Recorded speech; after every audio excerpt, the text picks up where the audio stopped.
Hi, everyone. I have a column to read today from November 1988 called Worth Remembering. I thought about listing things we could be thankful for this year, but decided not even to try. Not because there's nothing to be grateful for. There's always something, but I've written the thank you bit before. This year I want to be a little different. I thought I'd write about U.S. history. What family doesn't get together over turkey and stuffing and not start talking about days gone by?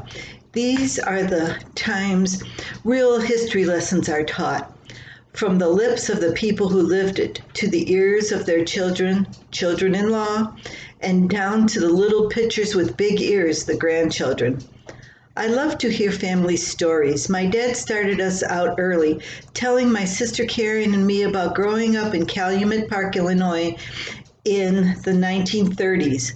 We heard about the time his big brother Eddie threw their cat Tigro out the third floor attic window to show Charlie, my dad, how cats always land on their feet.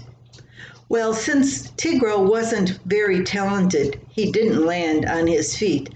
That very unhappy cat repaid Eddie in the most offensive way he could. He sneaked into Eddie's bedroom, dirtied, pooped his bed like only a cat could, and somehow covered the mess with the sheet again. Feline fur would have flown if my Uncle Eddie caught up with that cat that night as he slid between those sheets. But for some reason, Tigro avoided him from then on. I never met Uncle Eddie. He died before I was born, but I know him from the family history lessons given around our dinner table, around the campfire, and at bedtime. The life during the Depression of the 30s wasn't easy. I heard many times the story of a little boy who walked for miles to a cookie factory with a quarter for a big bag of broken cookies. Little Charlie was in tears when told all the broken cookies were gone that day. The lady behind the counter said, "Wait a minute, Sonny. I'll check in the back one more time." Charlie heard banging noises from the other room, and then she returned with a bag of broken cookies she just happened to find. All families have important stories like these to share. They shouldn't be forgotten, but passed down by word of mouth or even written down for those generations that will follow us. After much pestering, I finally convinced my father to write down some of his stories.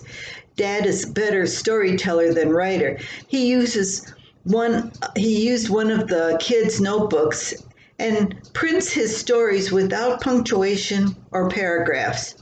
But for us, they're better than any bestseller on the market. His old bedtime stories never did put me to sleep, but kept me up thinking and asking for more. Now, they do the same for my children. This year, no one's going to talk about generals or presidents while devouring our turkey. We'll be honoring more important people, those that came before us who worked with horses and then drove Model T Fords, who scrubbed on washboards and rocked babies in cradles. They are the real history makers. They are our history, and we're living history today. We should leave our stories for our offspring and their offspring and for all those to come so they know what really happened. I'm all for saving family stories, even little ones. If you start out with one little one, maybe you'll get another and another and another. And if you talk to others, they will jog your memory and more stories will come. Save them, please. I hope you enjoyed my tale today and that you come back another time. Until then.